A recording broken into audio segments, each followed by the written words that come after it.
नमस्कार, मैं हूं गौरव अग्रवाल। चाइनीज सामान का कोई भरोसा नहीं, आज खरीदो और कल बेकार होने की गारंटी। चीन का हाल ठीक अपने प्रोडक्ट के मुताबिक हो गया है, सामने हां और पीठ पीछे ना। आतंकवाद को लेकर ब्रिक्स सम्मेलन में चीन से जितनी उम्मीदें बंधी थी, चीन ने उसे चकनाचूर कर दिया।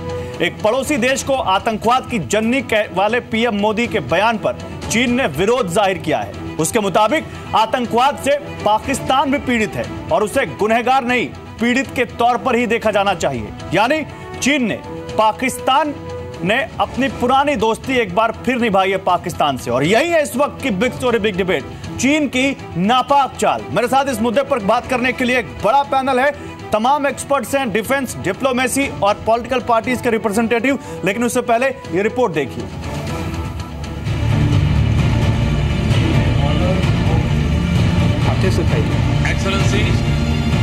गोवा के ब्रिक्स सम्मेलन में चीन को लेकर जो भारत ने उम्मीदें सजा रखी थीं, सम्मेलन के बाद चीन ने उसे तार-तार कर दिया। चीन ने एक बार फिर पाकिस्तान का बचाव करते हुए कहा कि वो किसी देश या धर्म को आतंकवाद से जोड़े जाने के खिलाफ है। चीन का बयान भारत के प्रधानमंत्री नरेंद्र मोदी के पाकिस्तान को आतंकवाद की जननी कहे जाने वाले बयान के जवाब में आया है।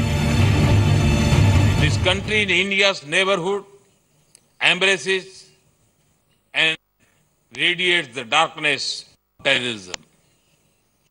Terrorism has become his favorite child, and the child in turn has come to define the essential character and nature of its parent. Selective approaches to terrorists, individuals and organizations will not only be futile but also counterproductive. There must be no distinction based on artificial and self-serving grounds. दरअसल आतंकवाद पर चीन double standard रखता है। आतंकवाद की बात वो बिना पाकिस्तान करना चाहता है, क्योंकि पाकिस्तान उसे आतंकवादियों का पनाहगार नहीं लगता, बल्कि पीड़ित दिखता है। चीन का ये रुख नया नहीं है। सालों से भारत के खिलाफ चीन पाकिस्तान के साथ खड़ा रहा है। यहाँ तक कि हाफिज सईद और मसूद अजहर जैसे आतंकियों पर बैन लगाने पर भी वो वीटो कर चुका है। चीन खुद आतंकवाद से अछूता नहीं है, लेकिन बात भारत की हो तो चीन हमेशा पाकिस्तान के साथ दिखता है। उरी हमले से अब तक भारत ने जितनी भी बार पाक को बेनकाब करने की कोशिश की है, चीनी दीवार हमेशा खड़ी मिलती है। चाहे हो यूएन में मसूद अजहर का मामला हो या ब्रह्मपुत्र के पानी को लेकर दी गई चेतावनी हो। दक्षिण एशिया में वर्चस्व को लेकर भारत चीन के बीच खींचतान भले ही कूटनीतिक मुद्दा हो, लेकिन चीन को कम से कम आतंकवाद को लेकर रुख साफ रखना चाहिए, क्योंकि आतंकवाद का भस्मासुर चीन को भी भस्म कर सकता है, भले ही चीन को पीएम मोदी की बात फिलहाल नागवार गुजर रही हो।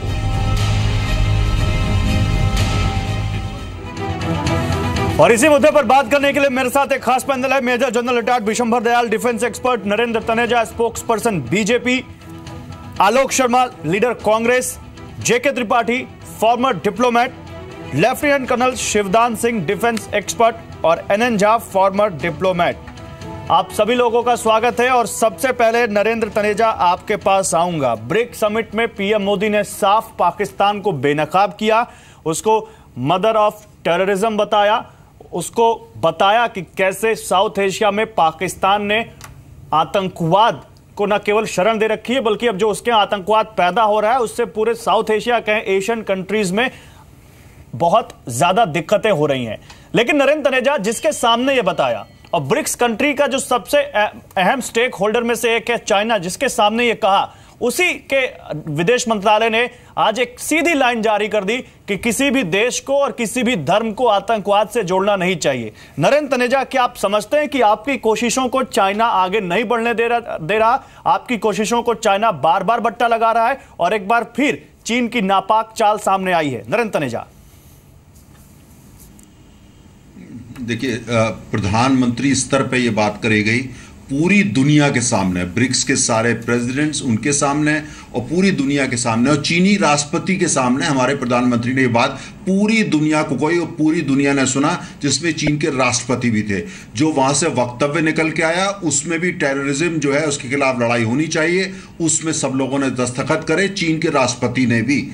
उसके बाद जो इस बयान की आप चर्चा कर रहे हैं वो बयान वहां के विदेश मंत्रालय के प्रवक्ता की तरफ से आया है। एक प्रश्न किया गया उसके जवाब में, और साथ में उन्होंने ये भी कहा कि भारत की स्थिति को हम समझते हैं, वी अंडरस्टैंड इट। देखिए इसके अंदर जो है ये तो बात सबको पता है कि चाइना जो है वो पाकिस्तान को कई मामलों में समर्थन करता है। हमने देखा जो मसूद अजहर के मसले में करता है, जैश ए मोहम्मद के मसले में क्या है वो हमको पता है कि काफी असले में वो, क्योंकि पाकिस्तान को चाइना एक क्लाइंट स्टेट समझता है और उसको कहीं ना कहीं जाके पाकिस्तान वहां चाइना में जाके रोता है तो उसको कहीं ना कहीं वो कंधा प्रदान करते हैं, हमको पता है। देखिए ये लड़ाई लंबी लड़ाई है और इस लड़ाई जो है ये कोई ये सोचे कि खाली गोवा में खत्म हो जाएगी। मैं समझता हूं कि एक दिन की लड़ाई या एक दो साल की लड़ाई नहीं है ये, मैं आपकी बात मानता हूं, लेकिन मिस्टर तनेजा इस लंबी लड़ाई में आपकी हर छलांग को चाइना रोक रहा है, आपकी हर छलांग में चाइना हर्डल लगा रहा है, और आप तमाम हमें ये पोस्टरिंग दिखती सरकार की तरफ से कि हम चाइनीज को मनाने की कोशिश कर रहे हैं, चाहे शी जिनपिंग से बात हो, चाहे विदेश मंत्रालय के लेवल पर बात हो, लेकिन कहीं से कोई पॉजिटिव रिस्पांस दिखता नहीं है सर। नहीं, देखिए आपने बड़ी अच्छी बात आपने कही, चाइना हर्डल लगा रहा है, बिल्कुल हर्डल लगा रहा है, लेकिन हर्डल रेस जो होती है ओलंपिक में भी हम उस हर्डल को क्रॉस कर रहे हैं। आपकी बात सही है, लेकिन हम हर हर्डल को क्रॉस कर रहे हैं और आखिर में जितनी भी हर्डल लगाएगा हम उसको क्रॉस करेंगे और एक दिन चीन को समझ में आएगा ये जो जैश ए मोहम्मद जैसे लोगों का जो सपोर्ट करते हैं, मोहम्मद अजहर जैसे लोगों का सपोर्ट करते हैं, ये गलत है क्योंकि खुद चीन इसका शिकार है। इसको समझ में आएगा, हर्डल वो लगा रहा है, आपकी बात सही है, लेकिन हम हर्डल को क्रॉस कर रहे हैं, इसको ध्यान रखना पड़ेगा। ये पहली बार हुआ है कि ब्रिक्स सम्मेलन में इतनी बड़ी लंबी, चलिए डिप्लोमेसी के दो एक्सपर्ट से मैं उनसे राय लूंगा, उसके बाद पॉलिटिकल पॉइंट दूंगा मैं कांग्रेस का। मेरे साथ दो डिप्लोमेसी के एक्सपर्ट है और अनंत झा आपके पास आऊंगा, फिर जेके त्रिपाठी आपके पास। अनंत झा, आपको लगता है जो बात यहां पर नरेंद्र तनेजा कह रहे हैं वो सही है, या आपको लगता है कि नहीं हम इंच भर भी नहीं पड़े हैं और चाइना का स्टैंड अपनी जगह वही है जहां आज से साल भर पहले, 6 महीने पहले और 6 दिन पहले था?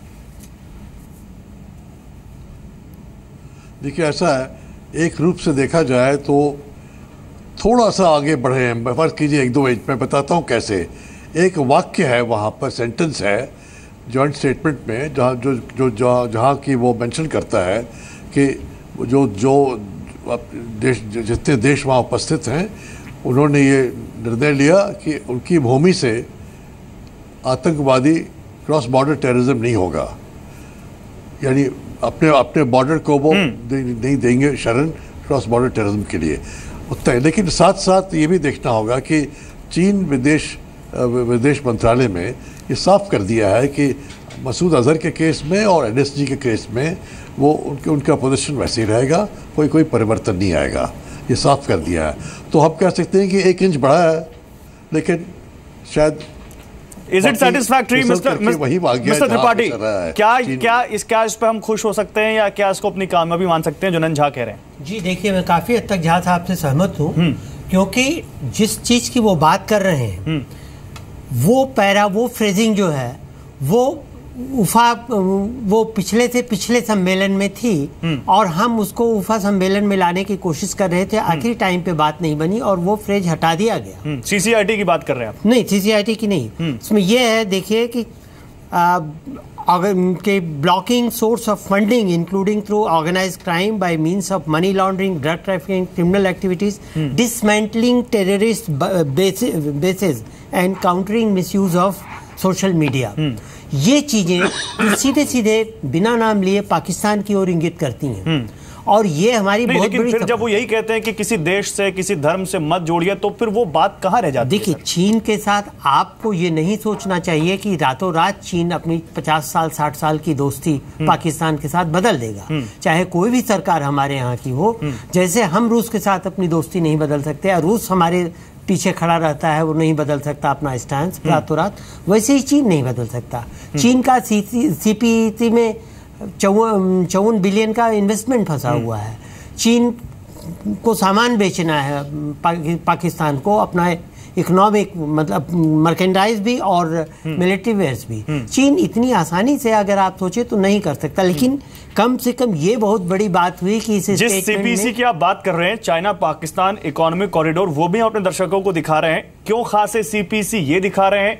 चाइना का सीपीसी के जरिए पाकिस्तान में क्या इंटरेस्ट है, हम ये दिखा रहे हैं। ग्राफिक्स पे नजर रखिए, इन ग्राफिक्स में आपको बहुत सारी जानकारियां आज हम दे रहे हैं। सीपीसी क्या है, सीपीसी में क्या बन रहा है, और ये तमाम जानकारियां आपको हमारे इस ग्राफिक्स में दिखेंगी, जो विंडो आपको दिख रही है। लेकिन अब मैं सिक्योरिटी एक्सपर्ट्स के पास जाऊंगा, आलोक शर्मा, फिर मैं आपके पास आऊंगा। विशंबर दयाल साहब, जो बात यहां पर तमाम एक्सपर्ट्स कह रहे हैं डिप्लोमेसी के, या फिर नरेंद्र तनेजा कह रहे हैं, क्या जिस सीपीसी का हम जिक्र कर रहे हैं, जो स्ट्रैटेजिक पॉइंट ऑफ व्यू से भी बहुत अहम हो जाता है और भारत के लिए कहा जाता है कि एक अलार्मिंग भी प्रोजेक्ट है ये, क्या आप मानते हैं कि हम भारत चाइना को सीपीसी को लेकर, पीओके में जो कुछ हो रहा है उसको लेकर, या पाकिस्तान स्पॉन्सर्ड टेररिज्म को लेकर कुछ हम कर पाए?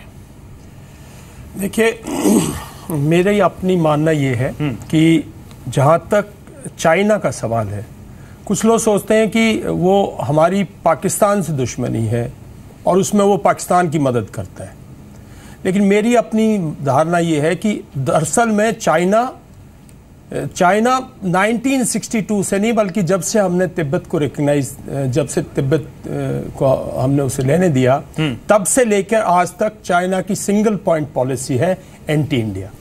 चाइना ने 1962 वॉर से लेके आज तक हमारे जो बॉर्डरी, जो टेरिटोरियल डिस्प्यूट है, उसको किसी तरफ भी बढ़ने नहीं दिया। जितने मर्जी सुझाव दे लिए, वो अपने स्टैटिक है। वो लगातार इस बात को बरकरार रखता है कि पाकिस्तान जो है वहां क्या टेररिज्म है, उसका रिलीजन से, पाकिस्तान से कोई लेना देना नहीं है। और चारों तरफ वो अपना एक नेट फैला रहा है जिससे कि वो भारत को बॉक्स करना चाहता है। उसमें पाकिस्तान उसका एक बहुत बड़ा साथी है। ठीक है। तो किसी भी इंटरनेशनल फोरम पर, और जहां तक सीपीसी की, जहां तक नॉर्दर्न एरियाज में उसकी मौजूदगी है, वो हमारे लिए खतरे की घंटी है। पाकिस्तान को वो एक टूल यूज करता है, लेकिन दरअसल उसका मुद्दा, उसका एम सिर्फ हिंदुस्तान है। वो नहीं चाहता भारत उसके साथ बैठे कुर्सी पर, वो नहीं चाहता भारत उसके बराबर में आए। उसको भारत की दो चीजों से डर लगता है। एक, भारत के अंदर जो आज के अंदर ये बात आप मानोगे कि हमारी नौजवान शक्ति है उससे ज्यादा बेहतर है, और हमारा जो ग्रोथ है वो उसको कैच कर रहा है, वो स्लो डाउन हो रहा है। उसकी मार्केट जो है वो स्टेबलाइज हो रही है, वो कहीं उसका जो ग्रोथ है वो पीटर डाउन कर रहा है। तो इस चीज को काउंटर करने के लिए वो इस किस्म के हर हथकंडे इस्तेमाल करेगा। हमारी एनएसजी की एंट्री उसको बिल्कुल वो नहीं है। कल हम सिक्योरिटी काउंसिल की परमानेंट मेंबरशिप, बिल्कुल वो उसको अपोज करेगा। मसूद मजहर को बिल्कुल किसी किस्म से ब्लैक लिस्ट नहीं करेगा, क्योंकि पाकिस्तान तो सिर्फ एक मुखड़ा है। तो फिर इसकी कार्ड क्या है? हमारी इसकी कार्ड सिर्फ ये है, उसका एक बेनिफिट है उसके पास कि वो एक सिंगल पॉइंट डिसीजन मेकिंग। ठीक है, मैं आपके पास आऊंगा। मैं lieutenant colonel Shivdan Singh, lieutenant colonel retired Shivdan Singh साहब के पास जाना चाहता हूं। मिस्टर सिंह, आपको क्या लगता है, जो विशंबर दयाल साहब कह रहे हैं, अगर चाइना की यही पॉलिसी है तो काट क्या है इसकी? देखिए, मैं यहां पर ये बताना चाहता हूं कि पाकिस्तान के बारे में चाइना के एक जो अंडरस्टैंडिंग ये है कि पाकिस्तान के अंदर असली रूलर वहां की पाकिस्तान आर्मी है, और चाइना पाकिस्तान आर्मी के साथ साथ गवादर पोर्ट जो है चाइना का, पाकिस्तान का, जिसकी वजह से सीपीईसी बनी है, उसको कनेक्ट करने के लिए इस पर भी चाइना की पूरी नजर है कि कुछ सी को चाइना गवादर पोर्ट के थ्रू ही एक्सप्लोर करना चाहता है, और अपना पूरा एक्सपोर्ट वो गवादर पोर्ट के साथ करना चाहता है। अच्छा, पाकिस्तान के अंदर पाकिस्तान आर्मी असली रूलर है, एंड पाकिस्तान आर्मी इंडिया से अपनी पुरानी 3-4 लड़ाइयों का बदला लेना चाहती है। बांग्लादेश का जो आजाद हुआ है, बांग्लादेश में जो उसकी करारी हार हुई है, कारगिल में जो करारी हार हुई है, पाकिस्तान आर्मी उसका बदला भारत से लेना चाहती है through terrorism, through proxy war. और इसके लिए चाइना की मदद ले रहे हैं, और चाइना की शरण में चले गए। समझ चुकी है कि वो क्लासिकल लड़ाई में इंडिया से नहीं जीत सकते, तो वो पाकिस्तान आर्मी अपने टेररिस्टों के जरिए ठीक है भारत को से वही ठीक है हराना चाहती है। इसमें चीन उसको पूरी सपोर्ट दे रहा है, इसलिए मसूद अजहर के खिलाफ कुछ नहीं बोलेगा। ठीक है, टेररिज्म के खिलाफ कुछ नहीं बोलेगा। चीन एनएसजी की सदस्यता भारत को लेने नहीं देगा। मैं आलोक शर्मा आपके पास आ रहा हूं। मसूद अजहर पर वीटो लगातार करता रहेगा, पाकिस्तान में सीपीसी बनाएगा, तमाम तरह की मदद पाकिस्तान को ग्लोबल लेवल पर करेगा और आइसोलेटेड करने की भारत की जो मुहिम है उसमें चीन पाकिस्तान को बैक करेगा और भारत के कदमों को कामयाब नहीं होने देगा। तो क्या करें आलोक शर्मा? सरकार जो कर रही है उसके ऊपर विपक्षी पार्टी के तौर पर आपका क्या रिएक्शन है और क्या करें? देखिए, मैं समझता हूँ 2-3 विषय हैं इसमें। सबसे पहला तो यही करना चाहिए कि हमारी केंद्र की सरकार को सच्चाई को पहचानना चाहिए।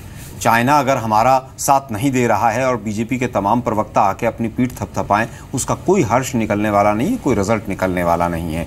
आपने कहा साहब पूरी दुनिया ने सुना, अरे भाई देश के प्रधानमंत्री बोलेंगे तो पूरी दुनिया ही सुनेगी। आपने कहा साहब सारी हर्डल पार कर दी, मसूद अजहर को भी आपने आतंकवादी डिक्लेयर करा दिया, पाकिस्तान को टेररिस्ट स्टेट डिक्लेयर करवा दिया, आपका जो है NSG का हमें मेंबरशिप मिल गई, चाइना से तमाम तरह की FDI आ गई, बॉर्डर डिस्प्यूट सॉल्व हो गया, तमाम हर्डल्स दूर हो गई। अरे भाई मुझे बताइए, इंडो पाक relation, Indo China, Indo US relation में एक बात जो हिंदुस्तान की सरकार ने कही हो और इन 3 देशों ने मानी हो, मुझे एक चीज बता दीजिए। एक तरफ इंडस वाटर TT पर आप किस तरह से घेर के रखा उसने, ब्रह्मपुत्र का पानी के ऊपर जिस तरह से उसकी ट्रिब्यूटरी का चैप्टर खोल दिया, जिस तरह से उसने कल एक स्टेटमेंट, जॉइंट स्टेटमेंट आती है, आज उनका विदेश मंत्रालय का प्रवक्ता कुछ और कहता है। आपके पास मैं समझता हूं कि उफा में भी, उफा से मोदी साहब उड़े नहीं थे और यहां पर बीजेपी के प्रवक्ताओं ने अपनी पीठ थपथपानी शुरू कर दी थी कि चाहे हमने तो जम्मू कश्मीर को ही वहां से कश्मीर को मुद्दे को हटा दिया है। मैं समझता हूं इस सरकार की पूरी तरह से विदेश नीति, पूरी तरह से बैक चैनल डिप्लोमेसी डिफंग हो गई है। उसका एक बहुत बड़ा कारण है कि विदेश मंत्रालय स्वयं में डिफंग है। विदेश मंत्री कौन है देश की जनता को पता ही नहीं है। एक ही व्यक्ति पूरे देश को चला रहा है, एक ही व्यक्ति सर्जिकल स्ट्राइक का भी श्रेय लेना चाहता है, एक ही व्यक्ति नागालैंड के अकॉर्ड का भी लेना चाहता है। मैं समझता हूं ये देश जो है वो पूरी तरह से तमाम चीजों के ऊपर निर्भर है। शाल, साड़ी, आम की डिप्लोमेसी देखी, उसके बाद क्या हुआ, 1000 से ज्यादा बार जवाब लेते हैं सर। कुछ एक्सपर्ट भी चाइना की भाषा बोल रहे हैं। आज एक्सपर्ट हमें समझा रहे हैं कि देखिए साहब वहां तो रूरल जो है वो रियल जो पावर है वो आर्मी के पास है। अरे भाई वो तो पहले तो रिटायर्ड मेजर जनरल जो थे वही चला रहे थे देश को। ये हालात तो हमेशा से रहे हैं। आज जिस तरह से कोई भी फ्रंट रहा हो, चाहे ब्रिक्स का रहा हो, आप देखिए रशिया आपसे दूर होता चला गया। मोदी साहब को कहना पड़ा कि देखिए दो नए दोस्तों से एक पुराना दोस्त अच्छा। क्यों कहना पड़ा? क्योंकि आपकी डिप्लोमेसी डीरेल हो गई थी। कहीं ना कहीं रशिया के साथ वापस नजदीक लाने के लिए आपने ऐसा किया। नरेंद्र तनेजा रिप्लाई करें, फिर मैं एक्सपर्ट से रिप्लाई लूंगा, वो भी कुछ जवाब देना चाहते हैं। भाषण नरेंद्र तनेजा रिप्लाई करिए।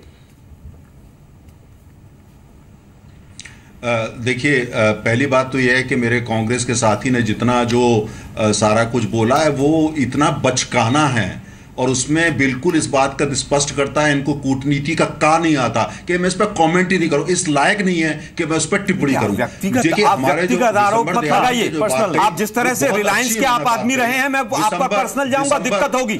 आप मुद्दे पर आइए। नहीं, रिलायंस के एजेंटों से हमें ज्ञान लेने की आवश्यकता नहीं बात कही। और जो उनका जो विशंबर दयाल जी ने जो बात करी, जो एनालिसिस उन्होंने करा, वो बहुत बढ़िया एनालिसिस था। और भाई सरकार का क्या स्टैंड है बताइए ना। एक तरफ आपके विधायक जो सड़कों पर कह रहे हैं चाइनीज सामान का बहिष्कार कर दीजिए, मोदी साहब झोली फैलाकर FDI मांग रहे हैं। अरे ये विदेश नीति का कूड़ा कर दिया आप लोगों ने।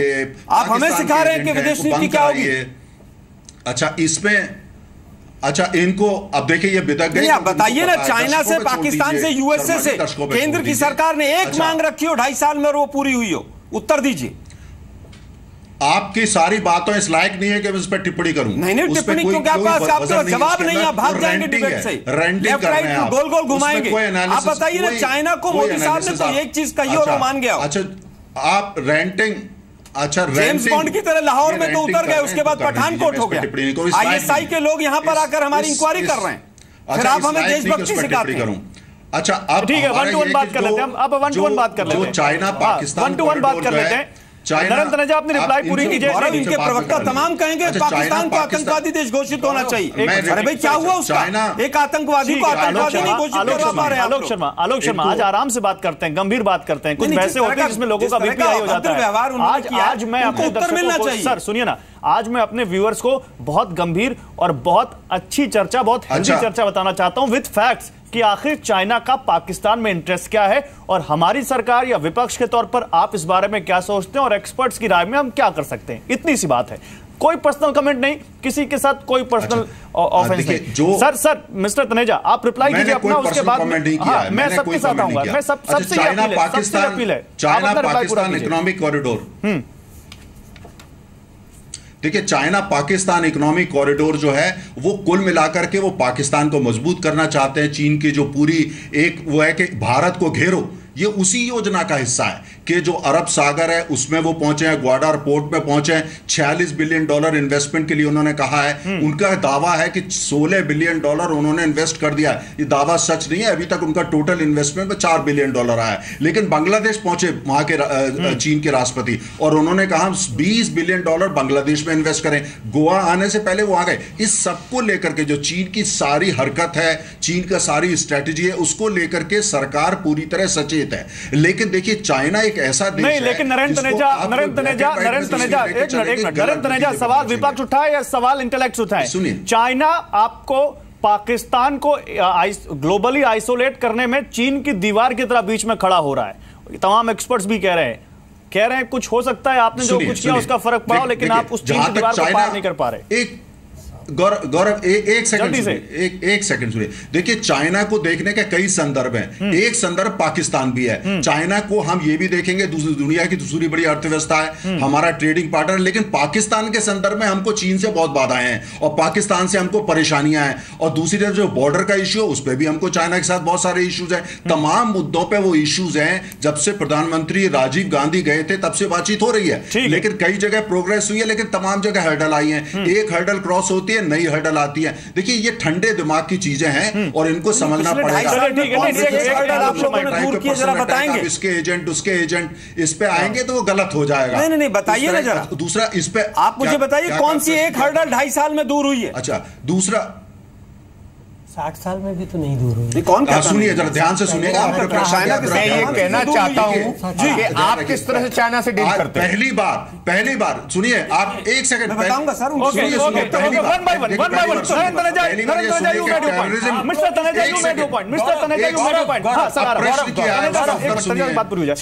आपने अपनी बात कह दी सर, आपकी बात पूरी हो गई। मैं विशंबर दयाल साहब और जो दूसरे एक्सपर्ट्स उनका प्रश्न था, उत्तर तो देने दीजिए। जल्दी सर, जल्दी कंप्लीट कीजिए, और भी लोग हैं, जल्दी। नहीं, इनका प्रश्न था कांग्रेस के साथी का कि क्या उपलब्धि है जो गोवा में जो जॉइंट डिक्लेरेशन आया है और टेररिज्म को लेकर के जिसमें चीन ने भी दस्तखत करे हैं और ये कहा है कि भाई वहां पे किसी कंट्री को एक्सपोर्ट नहीं करे। ये बहुत बड़ी उपलब्धि है जिसको उपलब्धि समझ में नहीं आती। मैं फिर कहता हूं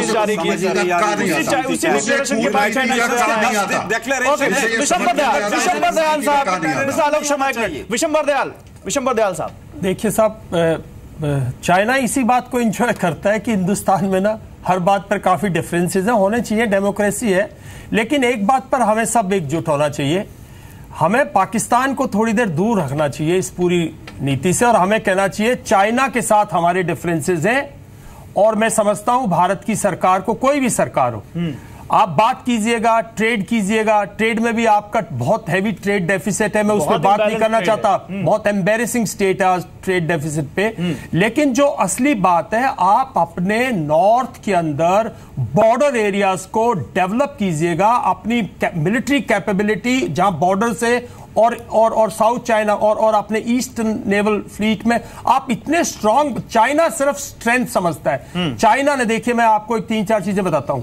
पिछले 20 साल में चाइना ने रशिया से और चाइना ने बाकी जिन कंट्रीज के साथ उसका प्रॉब्लम था, बॉर्डर प्रॉब्लम था, as it is problem solve किया। जो कंप्लीट रशिया चाइना बॉर्डर है, जो स्टेटस था हमारा उसके साथ पिछले 50 साल से स्टेटस है, लेकिन आज तक उस स्टेटस को वो रिकॉग्नाइज नहीं करता है और उसको वो बार बार टालता है। इसका मतलब वो आपसे संबंध सुधारना नहीं चाहता। वो इसलिए नहीं चाहता क्योंकि वो कहता मैं राजा हूं, बाकी आप जहां मर्जी बैठिएगा। उसका एक ही सॉल्यूशन है कि आप अगले 5-7 साल में जो हमारी डेफिशिएंसीज हैं, डिफेंस कैपेबिलिटीज हैं, पर्टिकुलरली नॉर्दर्न एरियाज में, नॉर्दर्न बॉर्डर की डेवलपमेंट है, उसमें ह्यूज गैप है हमारी कैपेबिलिटीज में। उसको जब आप स्ट्रांग करोगे, चाइना अपने आप पाकिस्तान को पीछे हटाइए, 1-to-1 कन्फ्रंटेशन लाइए, बी स्ट्रांग अगेंस्ट चाइना। मैं ये कहना चाहता हूं, पाकिस्तान के बारे में भारत को सख्त रुख अपनाना चाहिए, जो हमने अपना लिया है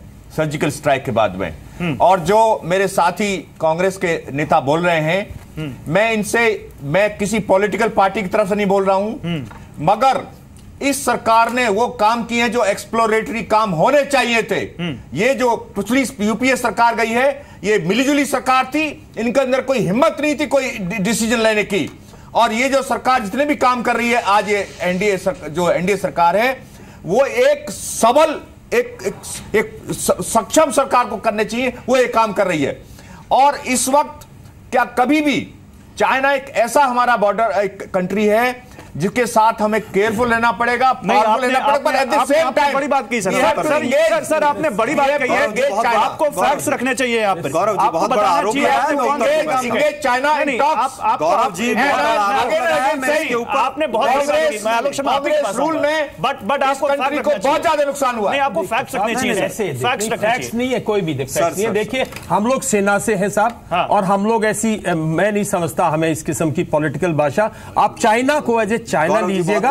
पिछले आलोक शर्मा रिप्लाई करना चाहते हैं सर। कहने की बात है कि आज भी वही हालात है, आज भी टेंशन उतनी है, आज भी वो आपको वैसे ट्रीट करता है। आप कैसी बात कर सकते हो ऐसे, मतलब इस किस्म की बात मैं समझता हूँ। इस तरह की बातें भी बहुत से एक्सपर्ट करते हैं। मैं समझता हूँ ऐसी बात नहीं है। बिशंबर साहब के बारे में नहीं जानता हूं मैं, लेकिन बहुत से एक्सपर्ट ऐसे हैं जो बीजेपी के एक्स सर्विस सेल के मेंबर हैं, वो यहाँ के ऐसी बात करेंगे तो मैं नहीं हूं किसी एक्सर। मैंने आपके लिए मना किया, मैंने आपके लिए मना किया, लेकिन आपकी भाषा जो है वो सब कुछ कह रही है मुद्दे पर। आप मुझे केवल नहीं, मैंने कहा ना आप आरोप जिस तरह के लगा रहे हैं तो फैक्ट तो दीजिए ना। 2.5 साल में आप मुझे केवल ये बता दीजिए, क्या क्रॉस बॉर्डर टेररिज्म खत्म हो गया? क्या पाकिस्तान ने हमारे फौजियों को मारना बंद कर दिया? 100 दिन का जम्मू कश्मीर के अंदर क्या चाइना ने हमारा बॉर्डर डिस्प्यूट था वो खत्म कर लिया? क्या हो गया ऐसा इस सरकार ने कर लिया जो यूपीए की सरकार में नहीं हुआ था? यूपीए की सरकार के जो किया, मेरे पास बहुत लंबी लिस्ट है, लेकिन मैं कहना चाहूंगा कि इसको पॉलिटिसाइज ना किया जाए। आप पॉलिटिसाइज करना चाहते हैं, मैं नहीं करना चाहता हूं। हम जानना चाहते हैं कि मर जवान मर किसान का नारा देकर जो सरकार आई थी, वो 19 जवान मरते हैं तो उनका डिफेंस मिनिस्टर आगरा में जाकर पगड़ी बंधवाता है। क्या ये उपलब्धि है? बताएं मेजर साहब, आप बताइए क्या ये उपलब्धि है कि डिफेंस मिनिस्टर 19 जवानों की शहादत पे जाकर पगड़ी बंधवाता है? सुनिए, यह मोदी सरकार मुद्दा चाइना का यार, कहां से बीच में ऐसा है सर्जिकल स्ट्राइक। हम विदेशों को, हम अपने दुश्मनों को, अभी आप सर्जिकल स्ट्राइक के बाद जो हमारे देश में राजनीति हुई, आपने कहा सर्जिकल स्ट्राइक हुआ ही नहीं। सुने, आप स्वयं आर्मी का इंसल्ट कर रहे हैं। आप आर्मी वाले हो गया, आर्मी का इंसल्ट कर रहे हैं। अरे आर्मी ने 4 लड़ाइयां जीती हैं, मैंने सर्जिकल स्ट्राइक सबसे बड़ा हो गया। मेरी बात सुनिए, देखिए मेरी बात सुनिए, आप अपनी स्वयं फौज को नीचा करते हैं। सुनिए मेरी बात सुनिए, स्टूडियो में बैठने के चक्कर में मोदी साहब के गुणगान के डोंट बी पर्सनल, फौजी को भी Alok Sharma, don't be personal to any person, don't make any personal comment. इससे पहले तो आज तक कुछ हुआ ही नहीं। आप विचारधारा पर बात करिए। सर्जिकल स्ट्राइक करके आलोक शर्मा एक एक लड़ाइयां नहीं शर्मा साहब, कैसे फौजी हैं? आलोक शर्मा एक आलोक शर्मा नहीं, अरे आप धिक्कार अपने ऊपर मारिए। कमेंट नहीं, कोई पर्सनल कमेंट नहीं, कोई पर्सनल कमेंट नहीं sir. My request to all of you, अरे भारत और चीन का, please respect to everyone, please respect of do respect of everyone. और मुद्दे पे लौटते हैं। जेके त्रिपाठी कुछ कहना चाह रहे थे, मैं मुद्दे पे लौटते हैं।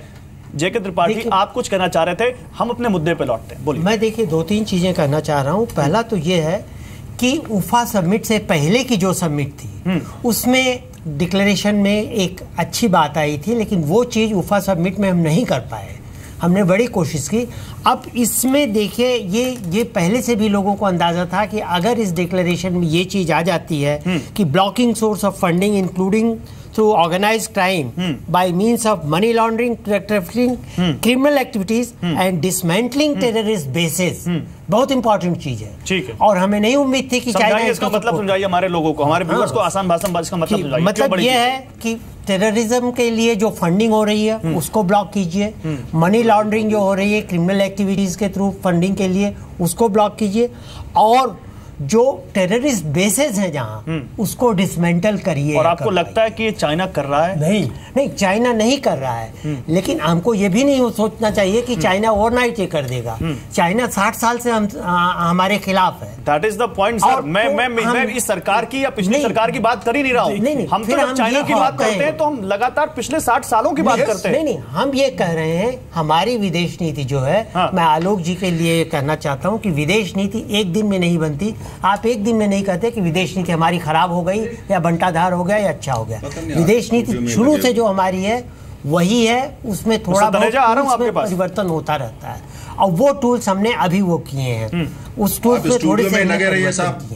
हम ये कहते हैं कि रशिया हमसे ड्रिफ्ट हो गया। सर स्टूडियो में लगे रहेंगे मतलब क्या है सर? मैं अपने पैनलिस्ट के पास जा रहा हूं, आपके पास भी आऊंगा, आपको हमने बुलाया है, आपको भी मौका देंगे सर।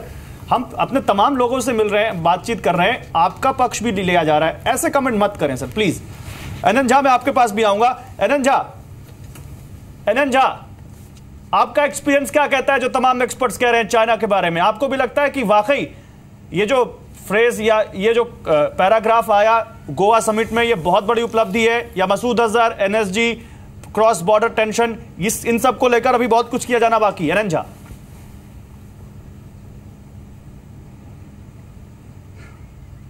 चलो एनएन झा तक मेरी बात नहीं पहुंच रही है। विशंबर दयाल कुछ कहना चाहेंगे इस पर? देखिए, मैं सिंपल एक बात कहना चाह रहा हूं कि देखिए, ये जो स्टेटमेंट आई है ये ठीक है, स्टेटमेंट एक स्टेटमेंट है, लेकिन आप उसका रिकॉर्ड देखिएगा कि चाइना इन स्टेटमेंट्स पर कितना सीरियसली इंप्लीमेंट करता है। इसका चाइना से कोई ताल्लुक नहीं है, इसका ताल्लुक हिंदुस्तान से, कि हिंदुस्तान चाइना जो है वो कैसे फंडिंग करता है, चाइना कैसे उसको सपोर्ट कर रहा है, इस चीज का आज तक दुनिया के अंदर कहीं कोई नामो निशान नहीं है। तो चाइना को इस पर कोई कार्रवाई नहीं करनी है। रशिया इसमें कोई किसी किस्म की कोई कार्रवाई नहीं कर रहा। रशिया खुद चाहता है कि भाई डिसमेंटल किए जाएं, बिकॉज रशिया खुद टेररिज्म से अफेक्टेड है।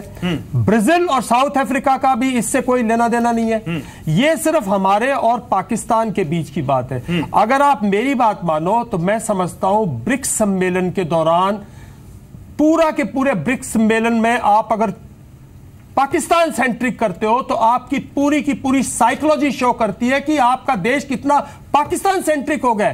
पाकिस्तान एक छोटा सा देश है, पाकिस्तान एक गरीब मुल्क है, पाकिस्तान कुछ डिवाइडेड मुल्क है, पाकिस्तान के अंदर किसी किस्म की स्ट्रेंथ नहीं है। हमारे पास बहुत आर्म्ड फोर्सेस स्ट्रेंथ है। हमें चाइना से, अगर हमें रियली चाइना से कोऑपरेशन करनी है और ब्रिक्स प्लेटफॉर्म को यूज करना है, चाइना को पाकिस्तान से अपनी तरफ खींचने के लिए और रशिया का इन्फ्लुएंस यूज करना है। उल्टा हो रहा है साहब, चाइना रशिया पे इन्फ्लुएंस डाल रहा है और चाइना रशिया को वो चीजें करने से रोक रहा है जो पुतिन, मैं कहता हूं पुतिन एक इतना पावरफुल और फोर्थराइट लीडर है पूरे ब्रिक्स सम्मेलन में। अगर पुतिन ने डायरेक्टली पाकिस्तान का नाम नहीं लिया तो मैं समझता हूं कहीं ना कहीं हमारी पूरी इसमें कहीं ना कहीं हमारी पूरी खामियां हैं और मैं नहीं समझता हम लोग इसमें कुछ हासिल कर। मिस्टर तनेजा, आप रिप्लाई करना चाहेंगे जो विशंबर दयाल? मैं किसी से भी बात कर सकता हूं क्योंकि पुतिन एक इतना फोर्थराइट लीडर है। अपने कमेंट्स, अपनी कंट्री का एक्शन, अपने वो बिल्कुल उसमें कोई हिचकिचाहट नहीं दिखाता। पुतिन 2001 में वाजपेयी जी के साथ स्ट्रेटेजिक पार्टनरशिप जब साइन की थी, रशिया किसी हालात में नहीं था। तो पुतिन इंडिया का एक बहुत स्ट्रांग फ्रेंड है और बहुत यूथफुल लीडर था। लेकिन पूरे ब्रिक्स सम्मेलन में डायरेक्ट कमेंट पुतिन ने किसी किस्म का, रशियन की डिप्लोमेसी से डायरेक्ट कमेंट पाकिस्तान के खिलाफ नहीं गया। वो एक बड़े दुख की बात। अच्छा ठीक है, मिस्टर तनेजा आपके पास आऊंगा। शिवदान सिंह कुछ कह रहे हैं, उसके बाद आऊंगा आपके पास। संकेतात्मक जो पुतिन ने किया है, बहुत बड़ा काम किया है, जो हमें एंटी मिसाइल सिस्टम इसी वक्त जो दिया है हमें, जिससे हम एक साथ 36 मिसाइलों को गिरा सकते हैं। सर अभी तक पाकिस्तान 2 साल से बात चल रही है, कैसी बात कर रहे हैं एक मिनट, जो please listen to me, you are आराम से बात giving facts. Listen sir, please don't misguide. आराम से मैं फैक्ट्स दे रहा हूं साहब। एक ही बात करूं, विशंबर दयाल मुझे बात करने दीजिए, मुझे बात पूरी करने दीजिए। हां ठीक है, उनकी बात 300 हम 2000 से नेगोशिएट, मुझे बात पूरी करने दीजिए। आपके पास आऊंगा, आपके पास आऊंगा, एक एक करके। हाँ बोलिए विशंबर दयाल साहब, मेरा कहना यह है, बोलिए आराम से रूप में आराम से आवाज ऊंची करने की कोई जरूरत नहीं है। आपको फैक्ट्स में दम होगा तो आवाज ऊंची करने की जरूरत नहीं है। संकेतात्मक रूप में रूस ने इस वक्त हमको इस मिसाइल सिस्टम को, एंटी मिसाइल सिस्टम को बेच करके ये दिखा दिया है चीन को और पाकिस्तान को कि मैं भारतवर्ष के साथ कितनी अच्छी तरीके से हूं। क्योंकि हमें सबसे ज्यादा थ्रेट पाकिस्तान की हत्स मिसाइल का, जिसपे वो न्यूक्लियर वॉरहेड की हमें थ्रेट दे रहा था अब तक। और आप कह रहे हो खतरा खत्म हो गया? वो खतरा काफी हद तक डिफेंस मिसाइल सिस्टम से खतरा खत्म हो गया? नहीं, हमने काफी हद तक उसको मिनिमाइज कर दिया है। उसमें हमारा कहना यह है कि यदि पाकिस्तान इस तरह की हरकत करने की सोचेगा, क्योंकि 2 तरह की न्यूक्लियर वेपन यूज कर सकता है, एक टैक्टिकल, एक मिसाइल के जरिए जो कंट्री के बीच में डाल सकता है। हमें सबसे ज्यादा डर है कि हमारे इंटीरियर्स में जो उसकी मिसाइल्स ने, जो यदि न्यूक्लियर का अटैक करना चाहता था वो, तो उसको इस एंटी मिसाइल सिस्टम ने ऑलमोस्ट न्यूट्रलाइज कर दिया है। चलिए ठीक है, मैं इस बारे में विशंबर दयाल आपका कमेंट लूंगा, आप कुछ कहना चाह रहे थे, लेकिन पहले एक कमेंट मैं आपको लेना चाहता हूं। नरेंद्र तनेजा, आप ऑयल एक्सपर्ट हैं, जाने माने ऑयल एक्सपर्ट हैं, और जब हमने जर्नलिज्म शुरू किया तो हम आपको ऑयल एक्सपर्ट और एनर्जी एक्सपर्ट के तौर पर देख रहे थे। सर एक बात बताइए, अगर इस दौर में किसी को भी दुनिया में महाशक्ति बनना है तो उसको महाआर्थिक शक्ति बनना पड़ेगा, ये आप भी समझते हैं। और महाआर्थिक शक्ति बनने का रास्ता कहां से खुलता है सर? एनर्जी और ऑयल के भंडार से, जो मिडिल ईस्ट की अरब कंट्रीज में है। और उन मिडिल ईस्ट की अरब कंट्रीज तक जाने के लिए चाइना को हिंद महासागर से होकर गुजरना पड़ता है, जहां पर इंडियन नेवी है सर, जहां पर इंडियन नेवी उसको जंग की हालात में कभी भी रोक सकती है। सीपीईसी इस पूरे मामले में बहुत अहम हो जाता है। पीओके यानी जो मुजफ्फराबाद है, जिस पर पाकिस्तान का कब्जा है, भारत का क्षेत्र कश्मीर, वहां से सीपीसी ग्वादर पोर्ट तक मीलों, थाउजेंड्स ऑफ माइल्स कम होते हैं चाइना के यूरोप और मिडिल ईस्ट तक जाने के लिए। यानी चाइना जो सपने देख रहा है उसमें सीपीसी सबसे बड़ा उसका मददगार है सर। ऑयल और एनर्जी उसको वहां से मिलेगी। आपके पास कोई काट है इसकी सर? आप उसको रोक पाएंगे? और स्ट्रेटेजिकली भी वो जब चाहेगा उस हवाई पट्टी का जंगी तौर पर इस्तेमाल भी कर लेगा। एक मिनट का मुझे समय दीजिएगा। जो चाइना पाकिस्तान इकोनॉमिक कॉरिडोर है, उन्होंने कहा 46 बिलियन डॉलर लगाएंगे, अब वो दावा कर रहे हैं 16 बिलियन डॉलर लग चुका है। हकीकत यह है कि सिर्फ 4 बिलियन डॉलर इन्वेस्टमेंट अभी पाकिस्तान में आया है। ग्वादर पोर्ट जो है, सब लोग उसकी बात कर रहे हैं, हकीकत यह है वहां काम रुका हुआ है क्योंकि वहां पे बलूचिस्तान में उसकी रेजिस्टेंस है और खुद पाकिस्तान की आर्मी और चाइनीज इन्वेस्टर के बीच में इसको लेकर मतभेद है। बलूचिस्तान जिस हिसाब से सुर्खियों में आया है, इंटरनेशनल इशू बन रहा है, चाइनीज इन्वेस्टर उससे घबराए हुए हैं। हमको यह भी साथ में चाइना के वो इरादे जरूर हैं, लेकिन उन इरादों को फेल करना ये हमारी जिम्मेदारी है और हमारा काम है। इसीलिए एक कारण है कि बलूचिस्तान का मुद्दा जो है उसको भारी तरीके से उठाया जा रहा है, बताने के लिए कि आप ये कह रहे हैं उसकी काट बलूचिस्तान है और भारत ने इसलिए ये काट खेला है। एक सेकंड एक कारण उसका बहुत बड़ा ये भी है। और ग्वादर पोर्ट में मैंने जैसे कहा, वहां आज की तारीख में नहीं, अच्छा, और वहां पे काम रुका हुआ है और चाइना कोई खैरात नहीं कर रहा। अगर उसका इन्वेस्टमेंट सिक्योर नहीं होगा तो वो आगे नहीं बढ़ेगा। और आज की तारीख में उसको नहीं लग रहा कि बलूचिस्तान में उसका इन्वेस्टमेंट सिक्योर है, तो उसको लेकर के वहां पे अब परेशानियां आ गई हैं। उसको लेकर के 2 बटालियन जो बनाने की बात थी, जो चाइना कहता पाकिस्तान उसका पैसा दे, पाकिस्तान कहता चाइना उसका पैसा दे, गंभीर मतभेद है। अच्छा, दूसरी हमको यह समझना चाहिए कि पाकिस्तान की जब हम बात करते हैं, हम पंजाब की बात करते हैं, सिंध के लोग वहां की सरकार से खुश नहीं, जो पख्तून है वो खुश नहीं, बलूचिस्तान के लोग खुश नहीं। जब ये हम इस बात को जानते हैं तो चाइना भी चाइना का गेम प्लान है, क्या वो सफल होगा? अब ये बहुत बड़ा प्रश्न है और हमारी कोशिश रहेगी कि वो सफल ना हो। ये कूटनीति है, जियोपॉलिटिक्स की लड़ाई है। अच्छा, और जहां तक ऊर्जा एक सेकंड अच्छा, ऊर्जा की जो पाइपलाइन बनाने की वो बात कर रहे हैं कि ग्वादर पोर्ट लाए और वहां से वो पाइपलाइन बनाए जो वेस्टर्न चाइना को जाएगी, वो इतना आसान नहीं है। उसमें टेक्नोलॉजी के इशू हैं, सिक्योरिटी के इशू। दूसरी बात ये, वो पाइपलाइन कहां से गुजरेगी? पाकिस्तान ऑक्यूपाइड कश्मीर से। वो तो हमारा कश्मीर है, क्या हम उसको होने देंगे? आसानी से नहीं होने देंगे। तो ये सारी लड़ाई है, इसमें हम सबको पूरे देश को मिल करके लड़ने। ये कांग्रेस बीजेपी की आलोक शर्मा कुछ कहना चाह रहे हैं, राष्ट्रीय हित की बात है। इसलिए मेरा ये कहना है कि देखिए, और दूसरा चाइना की जहां तक बात है, चाइना की जो पॉलिसी है और वो 62 से लेकर के आज तक उसको सारे लोग उसको हमने देखा है कि चाइना की ताकत बढ़ी है। चाइना की इकोनॉमी 12 ट्रिलियन डॉलर की इकोनॉमी है, जबकि पाकिस्तान 230 बिलियन डॉलर की इकोनॉमी है, छोटी सी इकोनॉमी है। वहां के अंदरूनी हालात बहुत खराब है, तो हमको चाइना से अलग डील करना पड़ेगा। अच्छा लगा बीजेपी के प्रवक्ताओं को पाकिस्तान का, चाइना का, इंटीरियर सारा कहाँ मतभेद हैं, सब ज्ञान होने लगा है। 10 साल इनको कोई ज्ञान नहीं हुआ, 10 साल तो माँ बेटी की सरकार जिम्मेदार थी। खैर, मुद्दे पर आते हैं। त्रिपाठी साहब ने कहा साहब डिसमेंटल वर्ड जोड़ दिया है।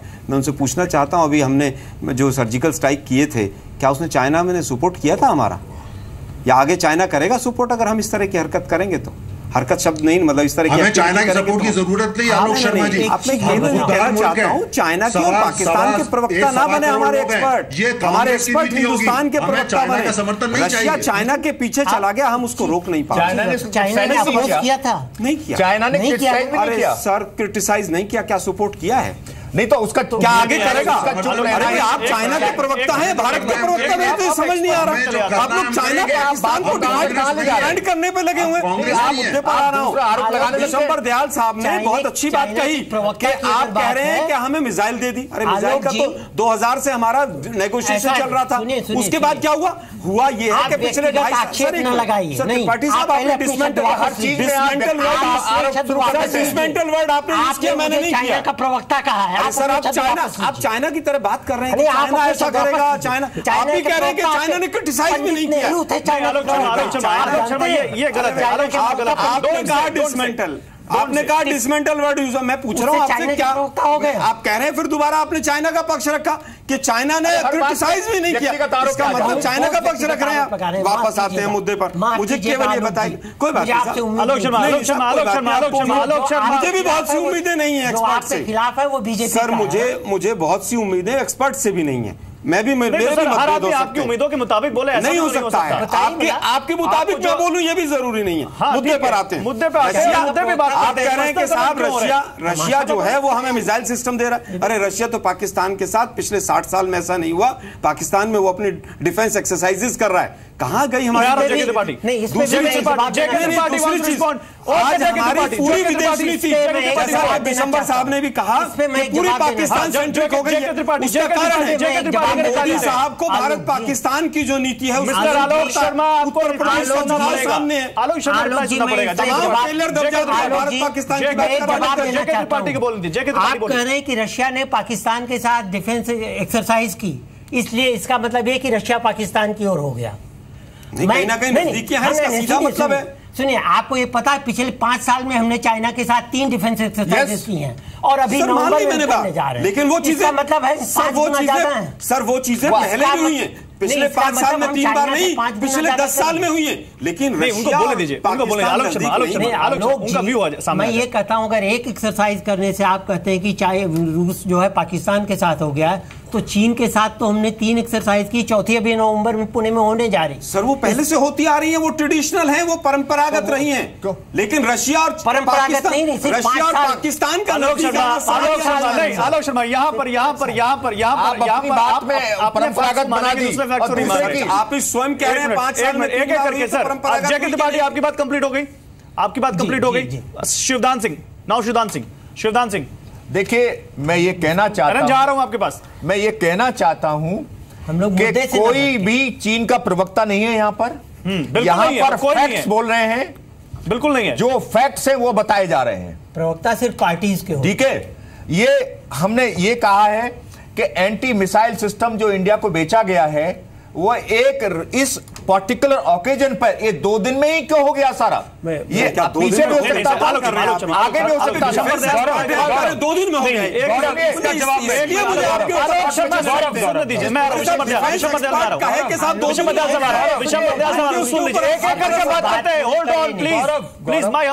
मैं जवाब मैंने बीच में हाथ खड़ा किया था। देखिए, मैं मेरे जो साथी हैं इनसे पहले नहीं मिला और मैं ज्यादा मतलब ये ऐसे नहीं कि मेरे और इनके बीच में विवाद है, कुछ तथ्य हैं। देखिए, S-300 के लिए हम लोग 2001 से S-300 anti missile defence system जो S-400 से पहले जो कि आज चाइना के पास है, ठीक है। हम लोग 2001 से इस मुहिम में थे, इसको खरीदें नहीं खरीदें, हमारी अपनी कुछ कंपल्शंस थी, हमारे जो DRDO और जो हमारी जो अपनी टेक्नोलॉजिकल कैपेबिलिटीज हैं। Because anti missile defence system में एक कंट्री का इंडिपेंडेंट होना बहुत जरूरी है। ये नहीं कि आप मतलब कि एक पूरे डिफेंस को दूसरी मुल्क से लाए हुए उस हथियार के भरोसे बैठ के, इस किस्म के कुछ लोग विचारधारा थी। S-400 पर हम पिछले 2 साल से बात कर रहे हैं, बहुत सीरियसली बात कर रहे हैं। और जहां तक ये एक डिक्लेरेशन है, मैं सिर्फ ये कहना चाहता हूं, ये एक डिक्लेरेशन है। इसकी एग्रीमेंट, इसकी ट्रायल्स, इसके कॉन्ट्रैक्ट, साहब इसमें वक्त लगता है, ये डिफेंस डील्स हैं। और ये कह देना कि भाई पुतिन का इस टाइम पर ये एग्री करना एक संदेश भेजता है। देखो एक मिनट सर, प्लीज मैं किसी को कुछ नहीं कह रहा, मैं किसी पार्टी की बात कर रहा हूं। मिस्टर लोक शर्मा, एक मिनट प्लीज, आप please sir, please just hold you. देखिए, मैं एक सीधी सी बात कह रहा हूं। जहां तक भारत और रशिया का सवाल है, गौरव, जहां तक भारत और रशिया का सवाल है, मैं सोचता हूं हमारी सपोर्ट में अगर रशिया कोई भी इनडायरेक्ट, क्योंकि मैं उन लोगों में से मौजूद हूं जो कारगिल युद्ध में जब सौरभ कालिया के जब हमारे पास वो फोटोज आए थे, मैं वो ऑफिसर हूं जो उन फोटोज को लेके रशियन इंटरनेशनल मिलिट्री कॉर्पोरेशन में गया और उनके इंटरनेशनल मिलिट्री कॉर्पोरेशन चीफ ने जो प्रेस स्टेटमेंट दी, मैं उसका साक्षात गवाह हूं। और जिस तरह से उसने पाकिस्तान को क्रिटिसाइज किया, जिस तरह से उसने बोला कि ये 15वीं शताब्दी में भी नहीं होता था, कोई सेना ऐसी चीज नहीं करती, मैं समझता हूं भारत और रशिया के इतने मजबूत रिश्ते हैं, जब तक रशिया हमारे, और रशिया कुछ दिन से नाराज था हमसे, इसमें कोई संदेह की बात नहीं है, क्योंकि वो हमारी नजदीकियों को, वो हमारी अमेरिकन आपकी बात का मतलब निकाले हैं, जहां मैं चाहूंगा आप इस पर रिप्लाई कीजिए, डिप्लोमेसी को अच्छे तरीके से समझते हैं, रखो चाइना के साथ, और मुद्दा ये है कि साउथ चाइना सी में, लिसन, मुद्दा है साउथ चाइना सी में, उस पर प्रेशर क्रिएट करो। मतलब चाइना की काट रशिया और अमेरिका है। अनंत झा, एक पुराना दोस्त और एक नया दोस्त। अनंत झा, देखिए, मेरे अनुसार ये ब्रिक्स समिट की सबसे बड़ी उपलब्धि भारत की ओर से रहा है कि वो एक पुराना रिश्ता जो भारत और सोवियत यूनियन या रूस का था, वो ऐसा ही करीब करीब हो गया है, उसी दिशा में जा रहा है। अब देखिए, वो एग्जैक्टली सेम नहीं हो सकता है, क्योंकि समय बदल गया है, हालात बदल गए हैं, तो वो एग्जैक्टली नहीं हो सकता है। लेकिन ये जो S-400 की बात कर रहे हैं, वो बहुत बड़ी चीज़ है। ये सिर्फ चीन को उन्होंने दिया आज तक, और हमें दे रहे हैं, और 5 बैटरी दे रहे हैं, 3 इधर पश्चिमी दिशा में उपयोग होगा और 2 पूर्वी दिशा में। अब ये देख करके, और ये बड़ी ज़बरदस्त मिसाइल है, इसकी एंटी मिसाइल डिफेंस है, ऐसा मैंने पढ़ा कि सारी दुनिया में शायद सबसे नंबर 1 है, और ये बहुत बड़ी चीज़ उन्होंने दी है।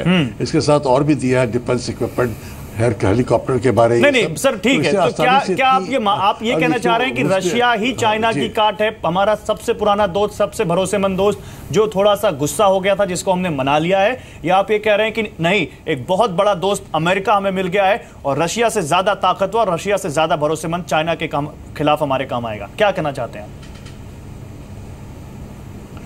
देखिए, चाइना के खिलाफ शायद हम वो काम ना आए, लेकिन मेरे अनुसार वो भी जानते हैं कि हालांकि उनकी दोस्ती अभी चीन के साथ बहुत घनिष्ठ है, हर एक रशियन को साइबेरिया के बारे में चिंता रहती है, और ये वो जानते हैं कि चीन साइबेरिया की ओर उसकी नज़रें हैं। लेकिन इस समय जब उस असल सही समय आएगा, तब उसे चैलेंज करेंगे रूस। अभी नहीं करेंगे। अभी क्यों करेंगे? अभी उनके हित में नहीं है। हर एक देश अपना डिसाइड करेगा कब उसके हित में क्या होता है। हम अभी उसने डिसाइड किया है कि भारत को दिया जाएगा। नहीं तो क्या काट है सर फिर वहीं पर घूम फिरा के हम वही सवाल पे आ गए।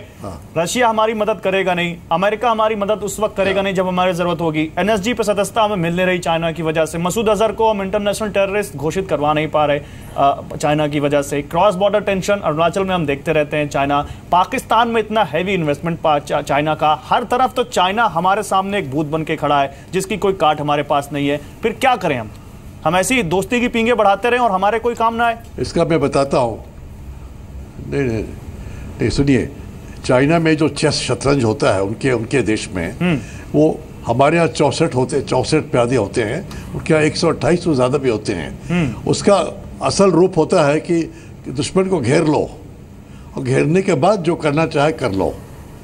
इसमें ये भी वही नीति वो अपना रहे हैं अपने विदेश नीति में भारत के प्रति। अब आप देखें, अभी बांग्लादेश को $20 बिलियन बिल्कुल वादा किया, बहुत बड़ी कंसर्न है इंडिया के लिए। पूरी तरह से चाइना की गिरफ्त में कॉन्स्टिट्यूशन उनका चाइना से प्रिंट होकर आ रहा है। तो एक जो फॉरेन पॉलिसी में एंगेजमेंट ऑफ एनी कंट्री और कंटेनमेंट होता है, चाइना कहीं ना कहीं हमें उस चीज को घेरने के लिए सफल रहा है। एक मिनट बात पूरी हो जाए। बांग्लादेश, देखिए बांग्लादेश भी एक बेवकूफ देश तो नहीं है ना। वो भी इसका फायदा उठाएंगे और हम और हमारे खिलाफ नहीं जाएंगे। क्यों हम दुश्मनी क्यों करेंगे? क्या फायदा है उनका? हमसे भी उनको सहायता मिल रही थोड़ी ऐसे क्षेत्र में जिसमें चाइना उनको नहीं दे सकता है। तो जो उनकी चालाकी ये चतुरता रहेगी कि वो दोनों देशों के बीच रहें। अब वो नेपाल का जो प्रधानमंत्री है, दुर्भाग्यवश उसने कहा कि हम चाइना और इंडिया के बीच में एक ब्रिज बनना चाहते हैं।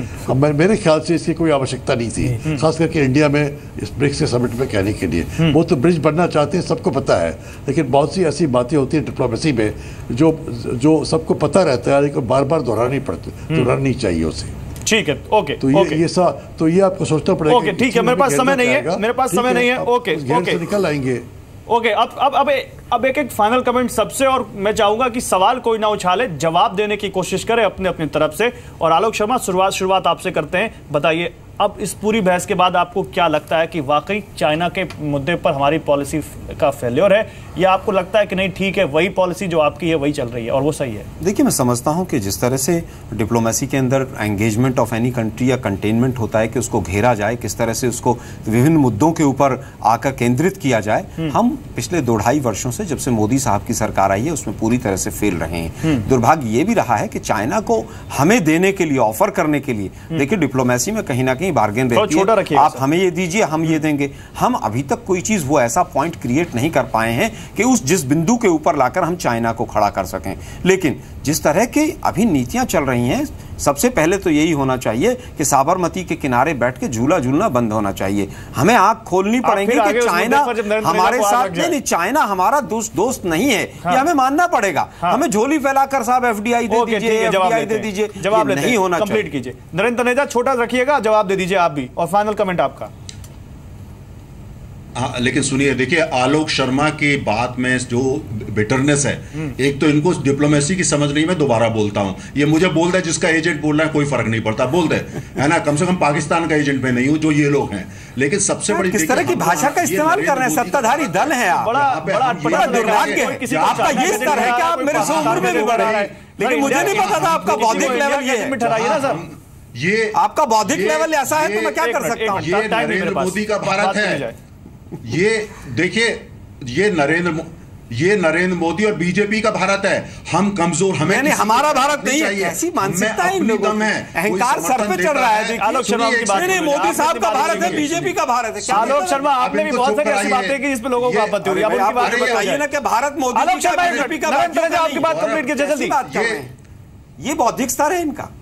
अरे कंप्लीट, ये आम आदमी के एजेंट को बंद कराइए ना, ये आम आदमी के एजेंट है, आप जानते नहीं इनकी असलियत, ये आम आदमी के एजेंट है, कांग्रेस की नहीं है। अच्छा, दूसरा हमको ये देखना है कि हम अपनी दम पे है, ये देश जो है, चीन क्या करता है, रूस क्या करता है, जो भी है, अपनी दमखम क्या है, हमारी अर्थव्यवस्था की ताकत क्या है, हमारे लोगों की ताकत, उससे हमारी फॉरेन पॉलिसी चलती है। शिवदान सिंह कुछ कहना चाहते हैं, शिवदान सिंह जल्दी, 20 सेकंड, मेरे पास समय बिल्कुल नहीं, शिवदान सिंह 20 सेकंड। चाइना की हर हरकत पर जो हम शक कर रहे हैं कि बांग्लादेश को 20 बिलियन दे दिया, उधर नेपाल से संबंध बना दिए, इस वक्त हम क्यों बोल रहे हैं कि चाइना एक उभरती हुई आर्थिक शक्ति बन चुका है, और जब वो आर्थिक शक्ति बन चुका है तो अपने पड़ोस में वो ये गरीब देश हैं, इनको मदद चाहिए, इन्होंने मांगी है, उसने दी है, इसमें हमको कोई शक करने क्या जरूरत नहीं चाहिए। विशंबर दयाल, आप भी चाइना जो ओके सर एक मिनट, विशंबर दयाल, मैं एक बहुत छोटी बात कहना चाहता हूं। आलोक शर्मा, अगर आपको चाइना को कंटेन करना है तो जो आपके नॉर्दर्न एरियाज में जो इंफ्रास्ट्रक्चर डेवलपमेंट है उसको स्पीड अप करो, जो नॉर्दर्न और ईस्टर्न कमांड है उसकी जो कैपेबिलिटी है उसको आप प्लीज उसको स्पीड से उसको